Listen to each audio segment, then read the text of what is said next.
একাত্তরের স্বাধীনতা যদি বাঘ হয়ে থাকে তোমাদেরটা কিন্তু বিরাট। এর মধ্যে যারা বিএনপিকে সমালোচনা করে তাদেরকে হুঁশিয়ার করে আমি বলতে চাই, চক্রান্ত করে ক্ষমতায় থাকতে পারবেন না। যেসব ছেলেরা বলো বাবারা, আমি এখন তোমাদেরকে সন্তানের মতোই মনে করি। এখন বাংলাদেশের সব দলের চেয়ে বড় দলের নাম হলো সমন্বয়। এইভাবে তিনটা জেনারেশন নষ্ট হয়ে যাচ্ছে বাংলাদেশে। আমি যখন বলে ৭১-এর মুক্তিযুদ্ধ কিছু না, তাই আপনারা চুপ করে থাকবেন? চুপ করে থাকবেন? যদি না থাকেন আমাকে হাত তুলে দেখান যে ৭১-এর মুক্তিযুদ্ধ বলছিল যে বিএনপি এদের পতন হলে বিএনপি একদিকে ৫ লাখ, একদিনে ৫ লাখ লোককে মারে ফেলবো। কয় লাখ লোক মারা গেছে বাংলাদেশে? বিএনপি যে ধৈর্য ধরছে, বিএনপি নেতা তারেক রহমান যে ম্যাচুরিটির পরিচয় দিছে, দেশকে যেভাবে রক্ষা করছে, এর মধ্যে যারা বিএনপিকে সমালোচনা করে তাদেরকে হুঁশিয়ার করে আমি বলতে চাই, চক্রান্ত করে ক্ষমতায় থাকতে পারবেন না। বেশি দিন ক্ষমতাকে দীর্ঘায়িত করেন না। যেসব ছেলেরা বলো বাবারা, আমি এখন তোমাদেরকে সন্তানের মতোই মনে করি। তোমাদের বয়স ২২ বছর, ২৩ বছর, ২৪ বছর, ২৫ বছর। এখন বাংলাদেশের সব দলের চেয়ে বড় দলের নাম হলো সমন্বয়। একদম হ্যাঁ, সমন্বয়। আমি কিশোরগঞ্জে গেছিলাম, যদি ৪-৫টা ছেলে হাতে ডায়েরি নিয়ে হাঁটে, গেলাম বাবা তোমরা কারা, আমার সালাম দিছে। স্যার আমরা এলাম আমরা সমর নাই। একটা ছেলে তুমি সমর নাই, পোকা হয়ে গেছে। না স্যার আমার ভুল হয়েছে, আমরা সমর না। আমি কেন আসছিলাম? ডিসি সাহেবের সঙ্গে মিটিং করতে। কোন ক্লাসে পড়বো? কলেজে ফার্স্ট ইয়ারে পড়ি, গুরুদয়াল কলেজে। এইভাবে তিনটা জেনারেশন নষ্ট হয়ে যাচ্ছে বাংলাদেশে।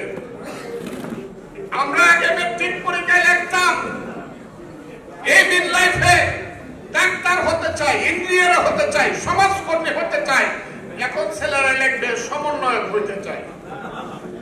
কারণ সমন্বয়ক হইলে পরে ফার্স্ট ইয়ারে পড়ে ডিসি সাহেবের সাথে মিটিং করে প্রজেক্ট করা যায়। এই দেশ চাই না। আমাদের ছেলেমেয়েরা স্কুল কলেজ বিশ্ববিদ্যালয়ে যাও, লেখাপড়া করো। ইন্ডিয়াকে সারাদিন বকা দেওয়া ১০০০ বার, আমিও বকি। কিন্তু জওহরলাল নেহরু ইউনিভার্সিটির ছাত্রের চেয়ে তুমি ভালো ছাত্র হও। বেঙ্গালুরুর আইটির একটা বিজ্ঞানীর চেয়ে ভালো বিজ্ঞানী তুমি হও। তুমি বাংলাদেশের মুখ উজ্জ্বল করো। সারাদিন শুধু রাজনীতির নামে ঘুরে ঘুরে বাংলাদেশে আমরা যারা বসে আছি, আমরা কিছুই বুঝি না। আমাদের কোনো অভিজ্ঞতা নাই, যোগ্যতা নাই। ৭১ কোন জিনিস না, ওইটা কোনো স্বাধীনতা ছিল না। তোমরা স্বাধীনতা দিবা। আরে বাবা, ৭১-এর স্বাধীনতার এই স্বাধীনতা বিড়ালকে কিন্তু বাঘের মাসি বলা হয়। ৭১-এর স্বাধীনতা যদি বাঘ হয়ে থাকে তোমাদেরটা কিন্তু বিড়াল। ৭১-এর স্বাধীনতার সঙ্গে, ৭১-এর মুক্তিযুদ্ধের সঙ্গে, ৭১-এর ত্যাগ তিতিক্ষার সঙ্গে, ৭১-এর জীবন ব্যবস্থার সঙ্গে যুদ্ধ করতে গিয়েছে। অজ্ঞাটা গুলি গায়ে পড়ে গেছে, লাভ করে উঠতে পারছে। বাবা মাকে দেখো, তুমি মাকে দেখো, সেই মা পাগল হয়ে মারা গেছে।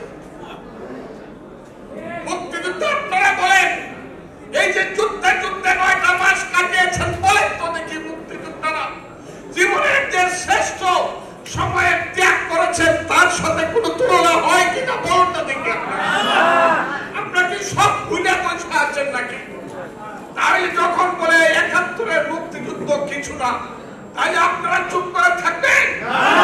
চুপ করে থাকবেন? যদি না থাকেন আমাকে হাত তুলে দেখান যে ৭১-এর মুক্তিযুদ্ধ। যারা ৭১-কে ভুলাইতে চান তাদেরকে আমি সাবধান করে বলতে চাই, এই বাঙালি জাতি কোনদিন ৭১-কে ভুলবে না। কারণ আমি সব সময় বলি, এই বাংলায় শুধু বেলি চামিলে ২ ফুল ফুটে না। এদেশের রক্তগুলা রক্ত যেমন ফুটে, এদেশের জঙ্গলে শুধু কোকিল দেখে না,